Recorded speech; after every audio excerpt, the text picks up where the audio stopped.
श्री श्री 108 श्री सद्गुरु जी महाराज जी के चरणों में कोटि कोटि प्रणाम व आप सभी को मेरा सप्रेम प्रणाम। भाइयों और बहनों, हम सब अपने जीवन में आनंद पाना चाहते हैं। आनंद कह लो या आजकल की भाषा में कह लो कि हम सुख पाना चाहते हैं या खुशी पाना चाहते हैं, या चाहे इसको मज़ा कह लो, बोलचाल की भाषा में जो भी कह लो, लेकिन जो भी हमारी गतिविधि होती है, जो भी हमारी क्रिया होती है, वो क्या होती है? आनंद पाने के लिए, सुख पाने के लिए, खुशी पाने के लिए ही होती है।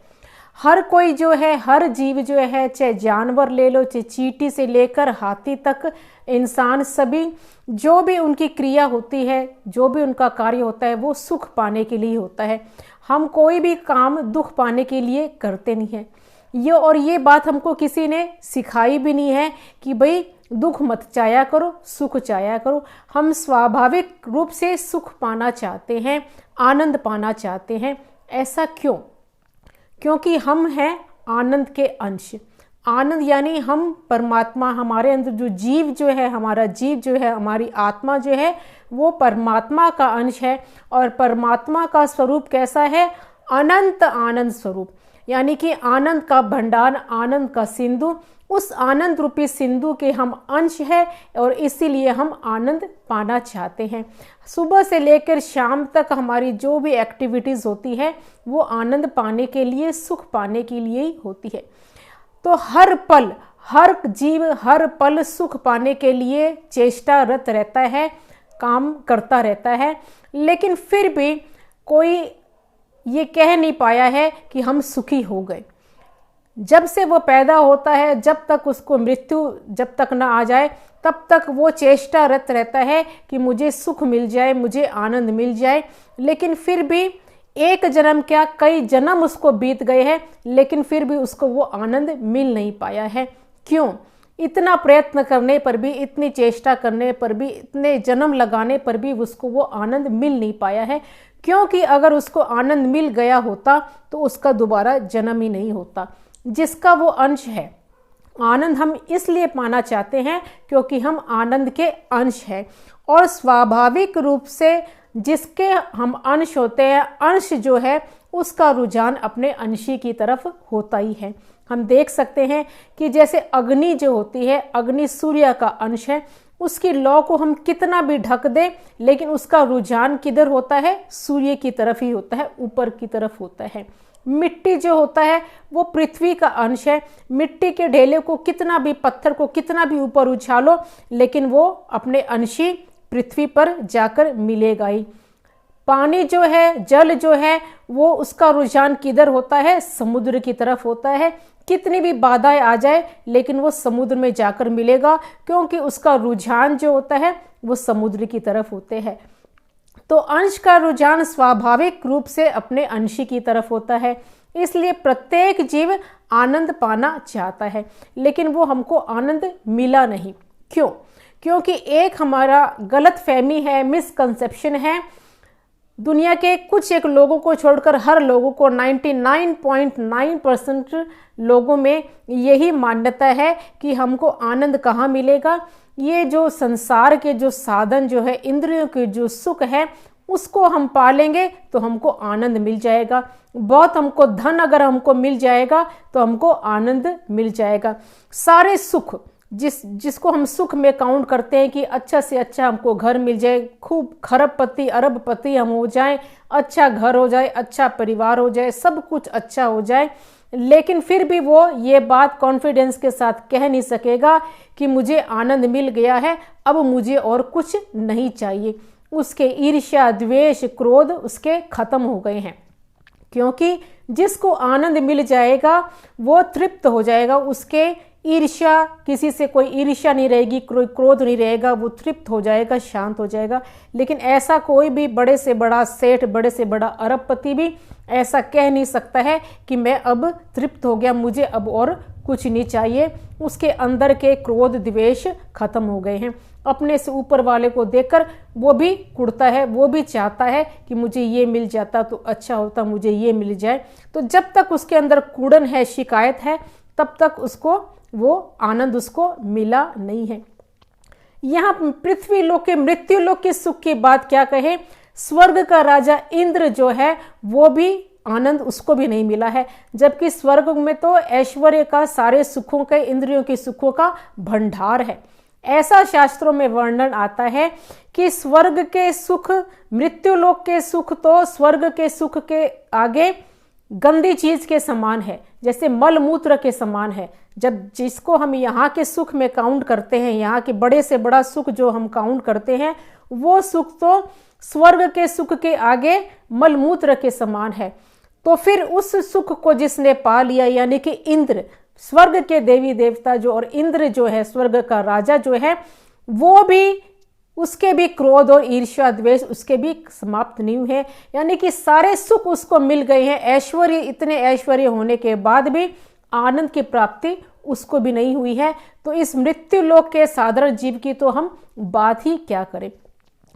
तो फिर वो आनंद हमको कैसे मिले, जब वो इंद्र को भी नहीं मिला है। इंद्र भी अगर मृत्यु लोक पर कोई बहुत तपस्या कर लेता है तो उसके जलन हो जाती है कि कभी ये इंद्र राजा ना बन जाए, और इंद्र को ये भी लगता है कि काश मुझे ब्रह्मा का पद मिल जाए, तो उसकी भी और पाने की चाहना है, उसके अंदर भी क्रोध है, ईर्ष्या है, द्वेष है, यानी कि आनंद उसको भी नहीं मिला है। तो यहाँ के सुखों को तो हम चाहे कितना भी पाले, सारी जिंदगी हम लगा देते, एक जिंदगी क्या न जाने हमने कितने जन्म हमने लगा दिए, लेकिन वो सुख हमको मिला नहीं है। तो एक तो कारण ये है कि हम गलत दिशा में दौड़ रहे हैं आनंद पाने के लिए, और दूसरी धारणा ये है कि अगर ज्ञानियों की दृष्टि से देखें, ज्ञान की दृष्टि से देखें, शास्त्रों में अगर गोता मारे तो उसमें बहुत साधन बताए गए हैं कि कर्म मार्ग है, ज्ञान योग है, भक्ति योग है, ये तपस्या है, वो तपस्या है। तो ऐसा हम क्या साधन करें कि जिससे हमको आनंद की प्राप्ति हो जाए। तो ब्रह्मा, जिनसे वेद का ज्ञान जिनको है, वेदों का ज्ञान, ब्रह्मा जी कहते हैं कि वेदों का ज्ञान मुझको ही है। क्यों है मुझको? क्योंकि मुझको भी वेद समझ में नहीं आया था, लेकिन भगवान खुद मेरे अंदर समाये, मेरे अंदर बैठे और उन्होंने मुझको वेदों का ज्ञान कराया। तो ब्रह्मा जी क्या कहते हैं कि कितना भी हम साधन कर ले, साधन हम कर लेंगे तो हमको सिद्धियां मिल जाएंगी। कितनी कितनी सिद्धियां हैं, चमत्कारिक, कितनी बड़ी से बड़ी कि हवा में उड़ जाए, ये कर ले, वो कर ले, भविष्य का कथन कर ले, कितने कितने जन्मों का अगला पिछला हमको भविष्यवाणी हम कर ले, ऐसी अनेक सिद्धियां हैं। तो वे साधन हम कर लेंगे तो हमको वे सिद्धियां मिल जाएगी, और बहुत कुछ संसार की हमको कुछ धन दौलत पानी है, कुछ पैसा कमाना है, तो हम प्रयत्न करेंगे, साधन करेंगे तो वो हम मिल जाएगा। बहुत से ऐसे साधन वेदों में बतलाए गए हैं कि ये करो तो पुत्र की प्राप्ति हो जाएगी, ये करो तो धन आ जाएगा, ये करो तो मकान हो जाएगा, ये करो तो पुत्र परिवार हो जाएगा, ये करो तो सम्मान हो जाएगा। तो ऐसे बहुत से साधन हमारे शास्त्रों में हैं, तो वो करेंगे तो हम ये सारा कुछ पा जाएंगे, लेकिन आनंद हमको फिर भी नहीं मिलेगा। क्यों नहीं मिलेगा? क्योंकि हम जो भी साधन करते हैं वो किससे करते हैं? अपनी इंद्रियों से, हाथ पैर नाक कान से, अपने मन से, बुद्धि से। तो ये सारी चीजें तो माया की है। तो इस माया की चीजें से हम जो भी साधन करेंगे तो उससे वो दिव्य परमात्मा, वो अनंत परमात्मा, आनंद राशि जो है वो हम प्राप्त नहीं कर सकते हैं यहाँ के साधन से। तो फिर हम कैसे प्राप्त कर सकते हैं उस आनंद को कि हम इतने जन्म हमने लगा दिए, इतनी हमारी चाहत है, इतनी हमारी कोशिश है, तो अगर हमको ज्ञान से भी नहीं मिलेगा तो फिर वो हमको कैसे मिलेगा? अनंत अनंत शास्त्रों में ब्रह्मा जी ऐसे कहते हैं कि कितने हमारे शास्त्र हैं, कितने पुराण है, भागवत है, गीता है, और उन शास्त्रों में ताउम्र क्या अनंत जन्मों तक भी हम गोता मारते रहे, सुनते रहे, सुनाते रहे, पढ़ते रहे, कथन करते रहे, सुनते रहे, समझते रहे, तो भी शास्त्रों में ऐसा वर्णन आता है कि हम जहाँ से हम चले थे वहीं के वहीं हम खड़े रह जाते हैं, एक कदम भी आगे हम बढ़ नहीं सकते हैं, उस आनंद को प्राप्त हम कर नहीं सकते हैं। तो फिर क्या साधन करें, हम क्या करें जिससे कि हम पा जाएं? क्योंकि अगर इतने इतने साधन करके भी, इतने इतने शास्त्रों में गोता मारकर बड़े से बड़ा विद्वान भी, पंडित भी अगर नहीं पा सकता है तो साधारण इंसान की बात क्या कहें? तो ऐसा प्रश्न हमारे अंदर आ सकता है कि भाई हम तो अज्ञानी हैं, हम तो साधारण हैं, हम तो उस दिव्य परमात्मा को जानते नहीं, साधन से भी नहीं पा सकते, कुछ भी करके नहीं पा सकते, अज्ञानी हैं, मूर्ख हैं। लेकिन हम उनके तो अंश है, वे तो सर्वसमर्थ है, वे तो हमारे पिता है, वे तो समर्थ ज्ञानी हैं, वो तो हमको अपने आप को दिलवा सकते हैं, वो तो हमको अपने आप का ज्ञान करवा सकते हैं, हमको अपने आप से मिलवा सकते हैं। तो वे ऐसा क्यों नहीं करते?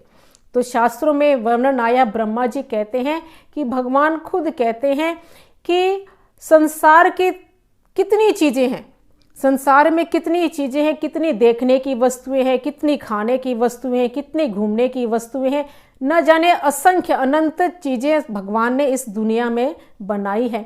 तो कोई भी चीज़ पाने के लिए हमको थोड़ा सा तो प्रयत्न करना ही पड़ता है, या तो हमको तन से मेहनत करनी पड़ेगी, या कोई चीज़ हमको पानी है तो उसकी कीमत चुकानी पड़ेगी।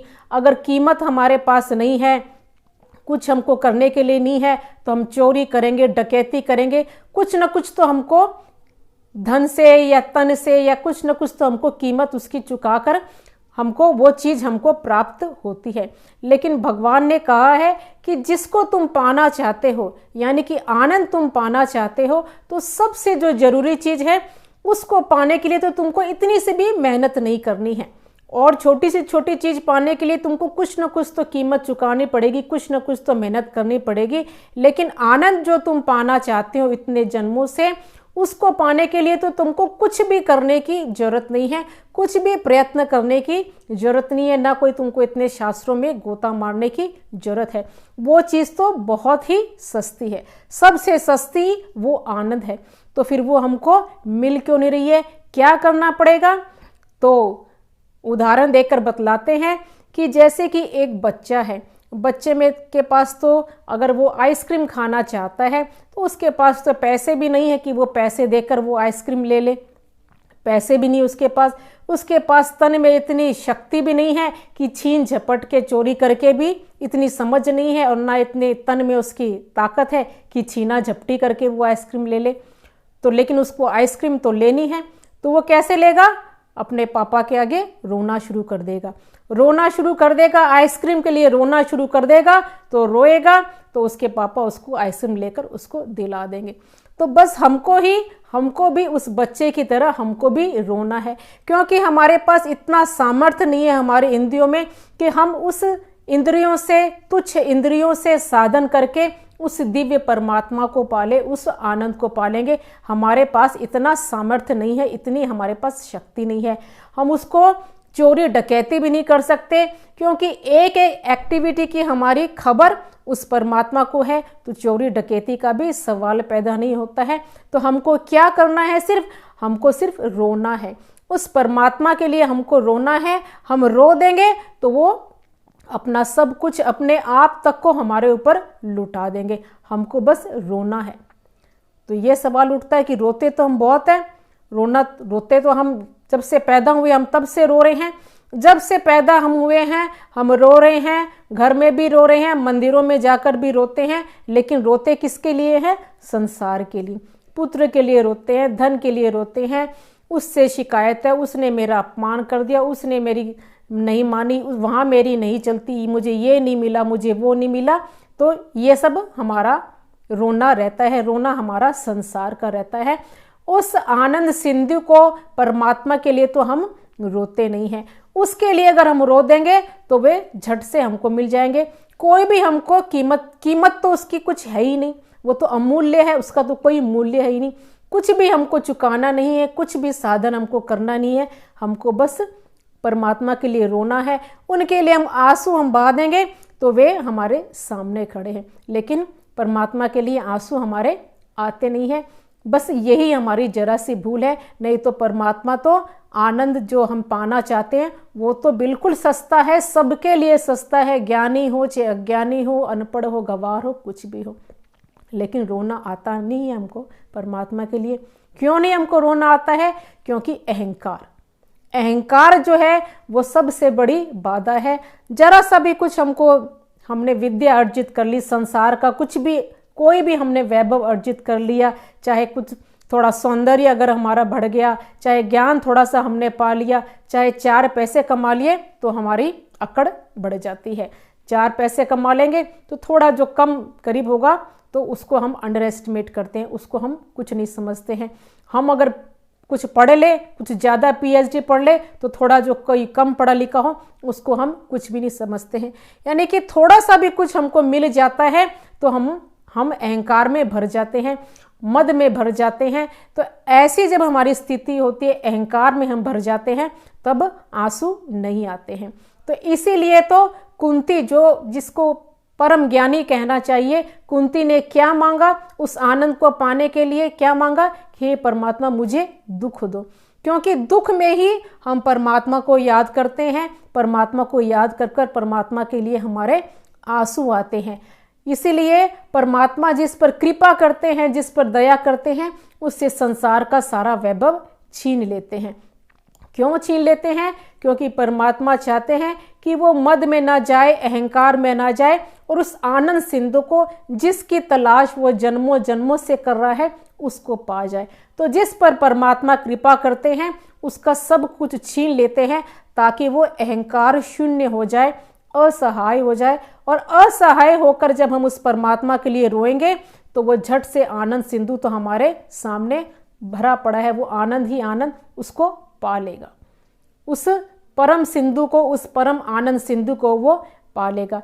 इसीलिए माता कुंती ने दुख मांगा, क्योंकि थोड़ा सा भी हमको कुछ संसार का सुख मिल जाता है तो हम मद में चूर्ण हो जाते हैं। हमारा अहंकार यहाँ से यहाँ ऊपर 7वें आसमान को छूने लगता है।